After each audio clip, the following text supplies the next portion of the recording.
Welcome back to Throwing It Down with Midi D. I'm here, you'll see it in the title, to talk about the Houston Texans. We're rolling in the AFC South, bad division. Let's get into talking about the Texans. Looking at last year's schedule, they went 4-13. They beat the Jaguars twice. They beat the Titans once. And they beat the Chargers.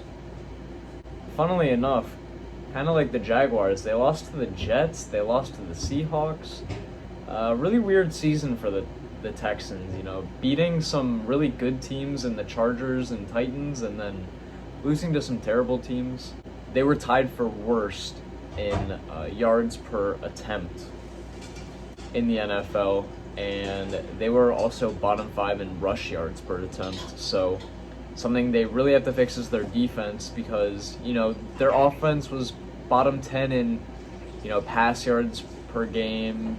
It was really their defense that was kind of holding them back, and hopefully they got a good player in Derek Stingley, and he's going to help with the league worst in pass yards per attempt. One player's never enough. You need a whole roster. Their defensive line is actually pretty stout. They have a really good defensive tackle and a really good defensive end. So they have Malik Collins as their defensive tackle, and then they have Mario Addison as a defensive end, along with Jonathan Greenard.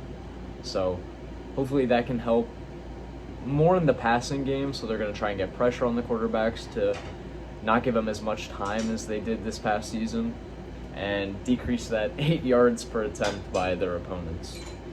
Another struggle they had was passing the ball. They had a really bad touchdown-interception ratio, bottom 5 in the league.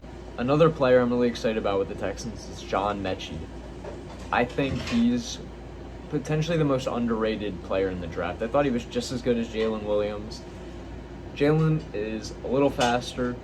Mechie is just as good of a receiver. They were in tandem all season. Very similar statistics in college. Kind of crazy how different their draft statuses were. How Jalen Williams was picked in the first round really highly, and John Mechie wasn't picked till the end of the second. It really doesn't make sense to me, because I see them as really similar players, and he's going to go well with Brandon Cooks.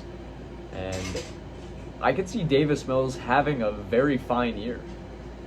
Just like the Jaguars, they play the AFC West, which is, unwinnable for just about every team in the NFL.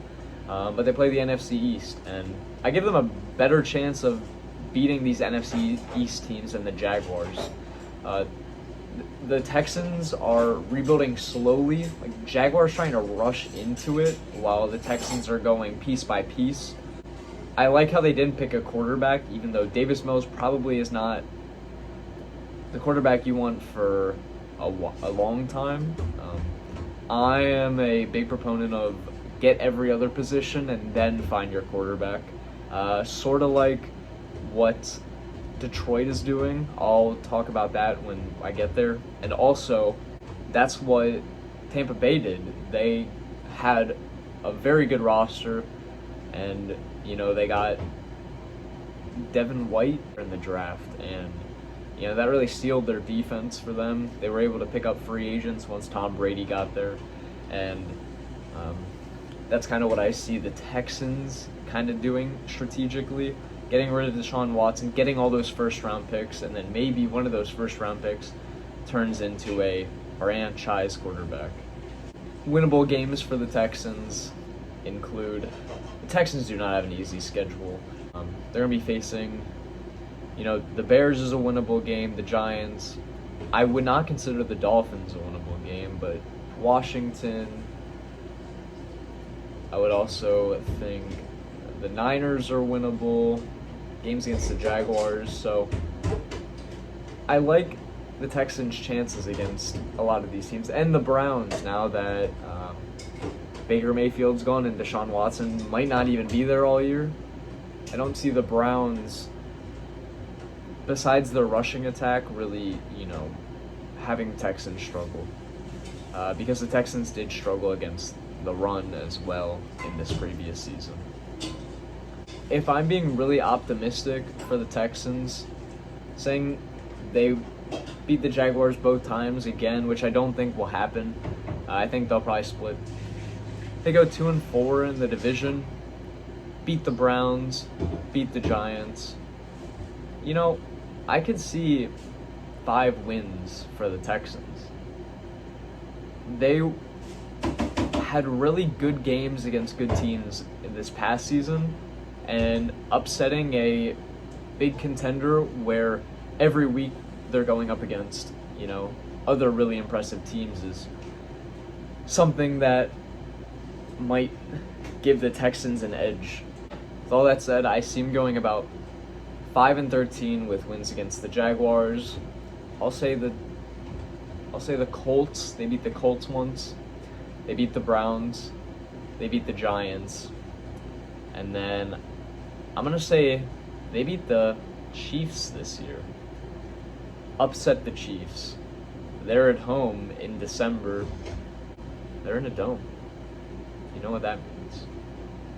The Texans really didn't have an exciting offseason. They just are building slowly in the draft.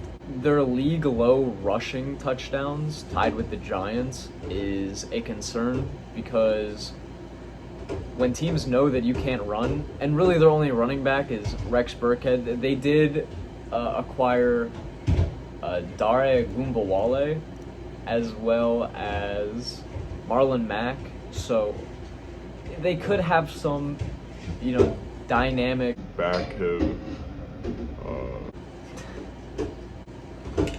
They could have somewhat of a dynamic backfield, but I'm not seeing splash from them, and because of that, I'm not expecting their rushing game to improve so much. They didn't pick up anybody in the draft.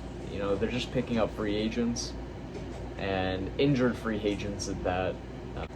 So their rushing game will probably still struggle this season. So they're gonna have to go up against teams that, typically struggle against the rush, which last year were, the Chargers, the Jets, the Giants, the Bears, teams that the Texans are playing, and that gives them a head up. You can't be the best at everything, and the Texans are showing, you can't be the best at anything. So that's who the Texans are. Thank you for watching. Peace.